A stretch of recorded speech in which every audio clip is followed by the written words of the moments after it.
சிந்து இன்றைக்கு என்னத்தோட வந்திருக்குன்னு தானே யோசிக்கிறீங்க. இன்றைக்கு நான் ஆட்டிறைச்சியோட வந்திருக்கிறேன். ஆட்டிறைச்சி கறி வச்சிடலாமா?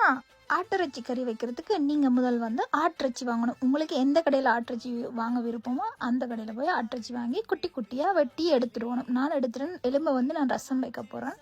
அதனால் நான் எலும்பு தனியாக எடுத்துட்டேன். ஈரலும் இதுக்குள்ளே இருந்தது. நான் ஈரலும் சேர்த்து தான் வைக்க போகிறேன். இப்போ வெங்காயம், பச்சை மிளகா, உள்ளி, இஞ்சி, ரம்பை, அடுத்தது கருவேப்பிலை இவ்வளோ எடுத்துருக்கேன். இப்போ எண்ணெய் சட்டியில் முதல் இஞ்சியையும் உள்ளியையும் வதக்குறேன். ரம்பை இலையையும் போட்டு வதக்கிட்டு அதுக்கு பிறகு வெங்காயத்தையும் போட்டு வதக்குறேன். அதுக்கு பிறகு பச்சை மிளகா இறைச்சி கறிக்கு ரவுண்டாக தான் வெட்டுறேன். இப்போ நான் வெட்டி கழுவி வச்ச இறைச்சியை தாளிச்ச வெங்காயத்துக்கெல்லாம் போட போகிறேன். இப்போ போட்டுக்கொண்டிருக்கேன். உங்களுக்கு யோசனை என்ன சிந்து கடுகு, வெந்தயம், சீரகம் போடையில. நான் அப்பவும் கடுகு போடுறேன். இறைச்சி கறிக்கு கடுகோ சீரகமோ வெந்தயமோ.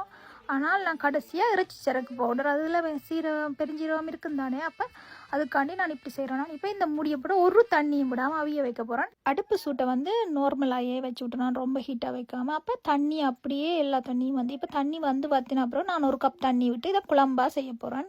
இப்போ நான் தேங்காய் பால் விட போகிறேன். தேங்காய் பால் விட்டுட்டு இப்போ இறைச்சி சரக்கு கடைசியாக போட போகிறேன். அடுத்தது நான் என்ன செய்யணும், தேசிக்காய் புளி விடணும். அடுத்தது கறி ரெடி ஆகிட்டு தேசிக்காய் புளியும் விட்டாச்சு.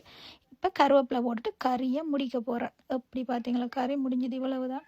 கொழுப்பு சாப்பிட்டு செம்மையாக நல்ல ஃப்ரெஷ்ஷான இறைச்சி, பண்ணையில் வாங்கி கொண்ட இறைச்சி சூப்பராக இருந்து. இந்த வீடியோ உங்களுக்கு பிடிச்சிருக்கோன்னு நம்புகிறேன். இப்போ உங்கள்கிட்ட விடைபெறுவது உங்கள் அன்பிற்குரிய சிந்து.